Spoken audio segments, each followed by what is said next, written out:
AI-nya. Firefly, betul, Adobe juga sudah ada ya fitur AI-nya untuk teman-teman yang desainer. CapCut juga sudah ada AI. Ya, jadi sebenarnya di antara teman-teman mungkin sudah banyak gitu ya yang cukup familiar dengan AI, dan nanti hari ini kita akan mencoba belajar untuk memastikan bahwa penggunaan teman-teman itu sudah efektif dan produktif gitu ya. Nah, jadi ini tadi yang seperti saya janjikan gitu ya. Jadi generatif AI ini posisinya sub gitu.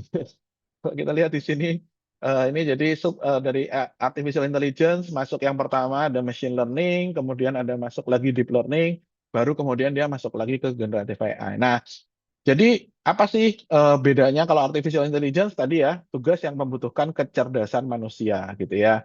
Nah, machine learning adalah sistem yang bisa belajar dari data tanpa perlu diprogram secara eksplisit gitu ya. Jadi kalau dulu ada decision tree, ada misalnya beberapa algoritma lain gitu ya yang eh, cenderung untuk kita perlu program rule base gitu. Nah, machine learning ini adalah tipe yang tidak perlu diprogram. Jadi dia akan mendeteksi patternnya secara sendiri. Nah, deep learning itu adalah sub dari machine learning yang menggunakan neural network atau jaringan saraf gitu ya.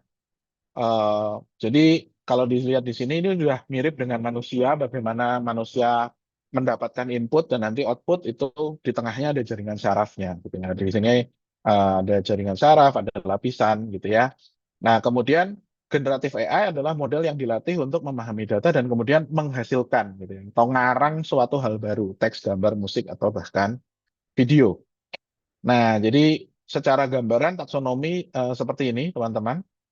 Eh, Nah, jadi kalau tadi di awal saya menyinggung bahwa model AI lama itu yang atas gitu ya, yang diskriminatif model, ya.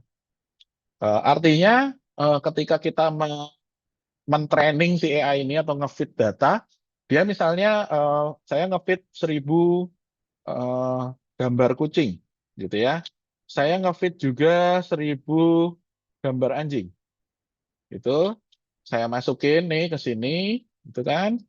Juga masukin ke sini. Nah, jadi dia punya kepustakaan 2.000 gambar gitu ya.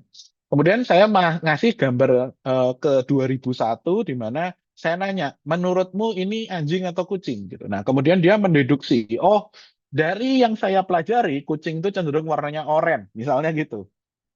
Kemudian, oh, kalau kucing tuh telinganya cenderung naik ke atas gitu ya, kalau anjing cenderung turun gitu. Kemudian anjing itu lebih sering fotonya menjulurkan lidah. Kucing nggak terlalu sering, misalnya gitu. Jadi ketika itu dia kemudian bisa membedakan di antara dua model ini mana yang probabilitasnya lebih tinggi gitu. Jadi misalnya sebuah foto nanti akan dibilang, oh ini 37% cat dan ini adalah 63% dog gitu. Atau di satu sisi lain dia akan bisa bilang ini 100% cat, 0% dog, karena misalnya ini jelas kucing oranye, misalnya gitu ya.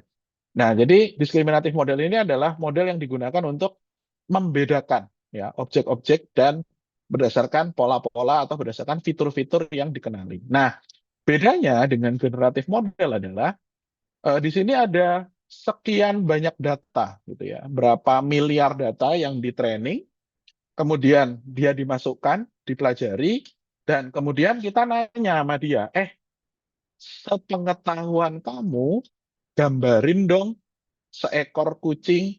Nah, kemudian dia mengeluarkan gambar ini.